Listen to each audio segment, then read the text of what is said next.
साथियों नमस्कार।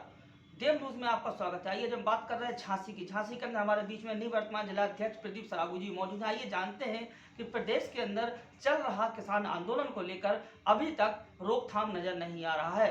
चाहे प्रदेश की बात करें, चाहे बुंदेलखंड झांसी की बात करें, झांसी के भी अंदर आज 14वां दिन है। किसान आंदोलन निरंतर अपनी मांग को लेकर किसान धरने पर बैठा हुआ है। अनशन इस तरीके का है, ना उन्हें भूख की चिंता, ना उन्हें प्यास की चिंता। अब तो किसानों ने मन भी बना लिया है कि गाय घर के अंदर जो गाय पशु पक्षी अपने जो जीव जानवर हैं वो भी किसान 2 दिन बाद सिंचाई विभाग के अंदर जिस तरीके से उन्होंने कहा है कि सिंचाई विभाग के अंदर अपने जीव जानवर भैंस मुर्गी मुर्गा ये सब लेने का इन्होंने एक प्लान बना है। आखिरकार यह मुद्दा बहुत बड़ा है। किसान 14वां दिन हो चुका है, अभी तक सरकार बैठी हुई है चुप्पी लगाए, और प्रशासन जिस तरीके से आज भी एक ऐसा आम आदमी पार्टी के विधायक दिल्ली से हमारे बीच में आए हुए थे झांसी के अंदर, उनको को भी पुलिस ने आज रोकने का काम किया है। आइए जानते हैं कि आखिरकार ये मुद्दा कब तक चलेगा।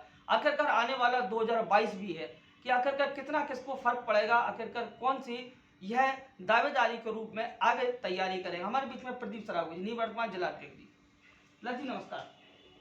जिस तरीके से किसान आंदोलन प्रदेश में चल रहा है, अभी तक रोकथाम नजर नहीं आ रहा है। झांसी के भी अंदर किसान आंदोलन चल रहा है, क्या है आपका कहना? जहाँ तक इस किसान आंदोलन की बात है, अगर इसको समझना है तो काफ़ी गहराई से समझना पड़ेगा।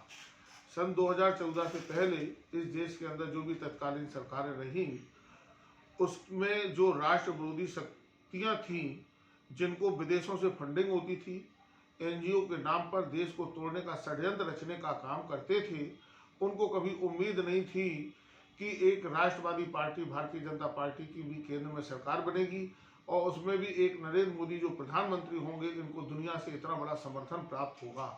ये सारा आंदोलन उनके विरोध में है, चाहे वो शाहीन बाग के रूप में प्रकट हो, चाहे वो किसान आंदोलन के रूप में प्रकट हो। जब जब इस प्रकार के कोई भी आंदोलन इस देश में होगा, वही चेहरे जिनकी रोजी रोटी नरेंद्र मोदी के प्रधानमंत्री बनने के कारण एनजीओ उनके बंद हो गए, विदेशों से फंडिंग बंद हो गई, जिनकी रोजी रोटी चली गई है, वही चेहरे शाहीन बाग में बैठेंगे, वही चेहरे किसान आंदोलन में भाग लेंगे, वही चेहरे अगर कोई शिक्षा संबंधी आंदोलन होगा तो विद्यार्थी बनकर पहुंचेंगे, वही चेहरे अगर कोई युवा आंदोलन होगा तो युवा बनकर के पहुंचेंगे, और वही चेहरे आज किसान आंदोलन में पहुंच करके उसको और ज़्यादा बढ़ावा देने का काम कर रहे हैं। जहाँ तक इस आंदोलन की, इस नीति का, इस कानून का सवाल है, सरकार जब आपसे बार बार कह रही है कि आपकी हर बात को हम सुनने के लिए तैयार हैं, आपकी हर समस्या का समाधान हम करने के लिए तैयार हैं, अगर आपको कोई गलत फहमियाँ हैं तो वो हम दूर करने के लिए तैयार हैं, तो किसान भाई आंदोलन को समाप्त करके अपनी बात एक मंच पर सरकार के साथ साझा क्यों नहीं कर रहे हैं? अच्छा, एक सवाल आ रहा है सर, देखा जाए जिस तरीके से किसान आंदोलन चल रहा है, वहां पे मिलने के लिए अनेक दल आ रहे हैं, अनेक पार्टियों के दल कार्यकर्ता मौजूद आ रहे हैं। आखिरकार प्रशासन क्यों नहीं मिलने दे रही? जिस तरीके से मदद, छोटी मोटी मदद किसानों को मिलना चाहिए, अगर खुदा ना खास्ता अगर किसान भाई मर गिर जाता है तो उसकी जिम्मेवार कौन होगा? ये आंदोलन जो लोग कर रहे हैं उसमें मूल किसान है ही नहीं।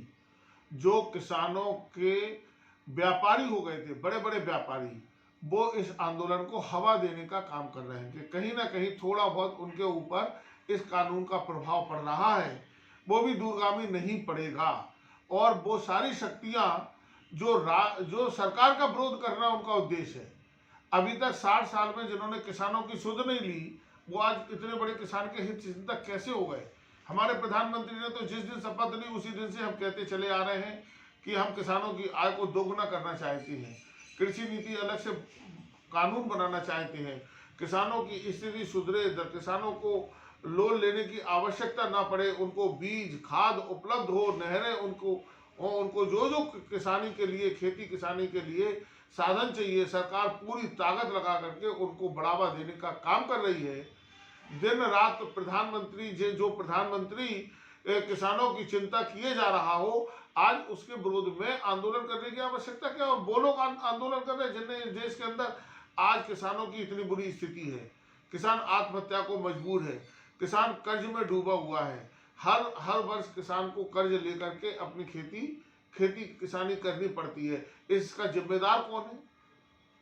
वही लोग जो वहां पर जाकर के आंदोलन कर रहे हैं और सरकार विरोधी हवा देने का काम कर रहे हैं।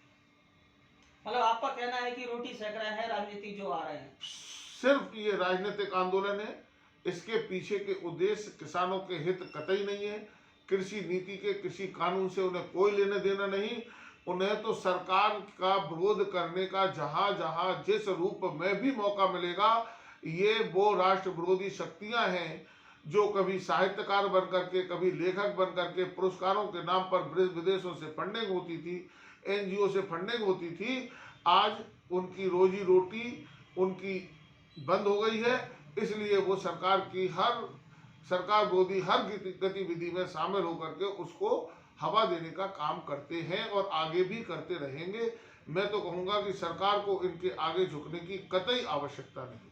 बहुत बहुत धन्यवाद। कैमरामैन राहुल के साथ देवेंद्र कुमार, संपादक देव न्यूज, झांसी।